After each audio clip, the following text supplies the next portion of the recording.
Hello. I've never delivered a talk via Cisco telepresence, but here we are in the future, and who could imagine a more appropriate way for me to communicate with you all? Startup guy, I co-founded Reddit, which today is about 175 million people all over the world, but I started it with one of my college friends while we were in school at the University of Virginia, and we started it from a little apartment back in 2005 with a couple of computers and an internet connection.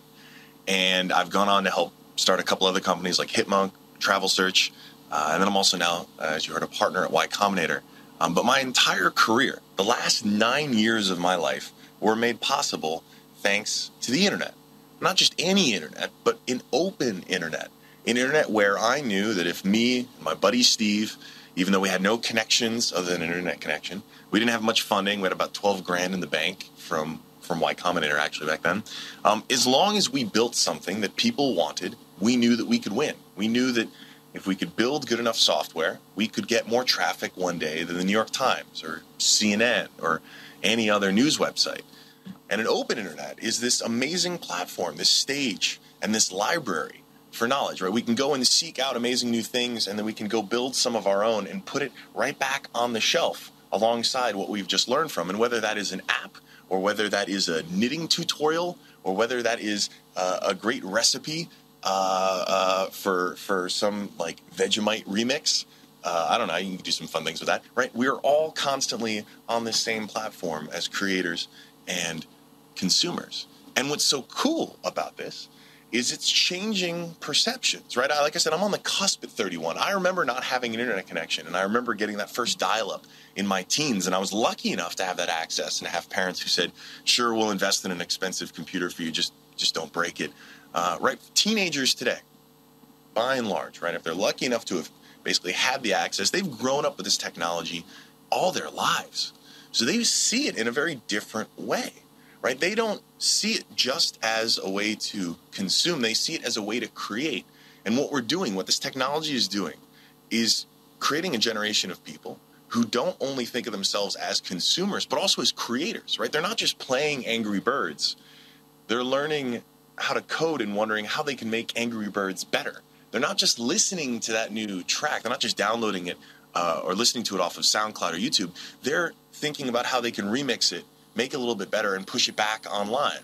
And what's exciting is as this matures, as this develops, it's going to mean more and more people who are putting on this mantle of entrepreneurship, which is great. I mean, that word, I don't know French, okay, but I would like to believe that entrepreneur just means has ideas and does them. I don't know French, but this is the mentality we will need in a world where every one of us has this amazing access to knowledge and an ability to share what they create on it just as equally.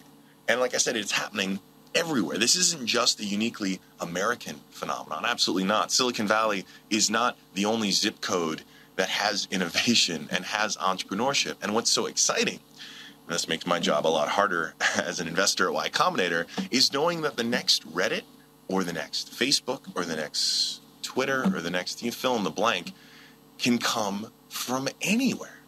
And we're seeing more and more applications. Every passing batch of Y Combinator, every 6 months, we're getting applications from further and further all over the world. And that's exciting. Again, it's daunting because we don't want to miss the next Google.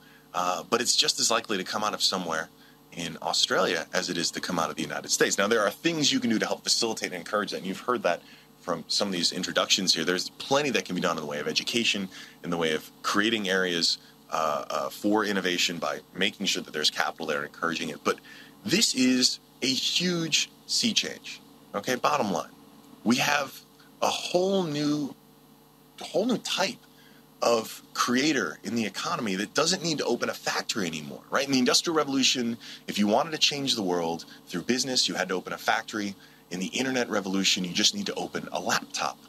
And the people who are the most powerful here are the ones who can write code, essentially, right?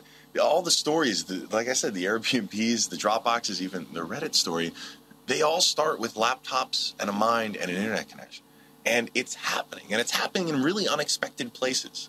So when you see something like a guy with an amazing beard, like Smooth McGroove, doing an a cappella video game theme song rendition, you can smile, you can laugh, but don't judge too harshly, all right? Because that gentleman is living the dream. And he's doing it thanks to technology, thanks to the internet. And I think we will all be really, really happy. We'll be a much better place if we can get more and more people getting a chance to do the things that they genuinely love doing and actually find a way to make a living from it too. Thank you.